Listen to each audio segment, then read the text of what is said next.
এখানে একটা ভাই কমেন্ট করছে, বলছে যে দাদা থানায় যদি কোনো রকম ভাবে নামে কেস থাকে তাহলে এসএসসি চাকরিতে কোনো প্রবলেম হবে কিনা। দেখো, তোমার যখন এসএসসি কোনো চাকরি হয়ে যাবে, ঠিক আছে, তোমাদের কিন্তু পুলিশ ভেরিফিকেশন 100% হবে। পরপর 3 বার কিন্তু পুলিশ ভেরিফিকেশন হবে। আমার যেটা হয়েছিল, আমার কিন্তু 2 থেকে 3 বার হয়েছিল। ওকে, তো তোমাদেরও হবে আশা করি। তো থানায় যদি তোমার নর্মাল কেস থাকে তাহলে ওইটা কথাবার্তা বলে মেটানো যাবে, কোনো অসুবিধা নাই। কিন্তু মার্ডার কেস, কোনো বড় সড়ো হয়তো কেসে তুমি জড়িয়ে আছো, তাহলে কিন্তু তোমার চাকরিতে খুব সমস্যা আসতে পারে, প্রবলেমে পড়তে পারো, ঠিক আছে। এই জন্য যদি আগে থেকেই বলে দিচ্ছি, থানায় যদি কোনো রকম ভাবে বড় সড়ো কেসে জড়িয়ে থাকো সেটা আগে মিটিয়ে তারপরে চাকরিতে যাওয়াটাই বেস্ট।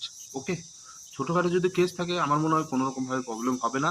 কিন্তু যদি বড় সড়ো কেসে জড়িয়ে থাকো তাহলে কিন্তু আহ, পুলিশ ভেরিফিকেশনে আটকে যেতে পারো। ওকে, বুঝতে পারলাম।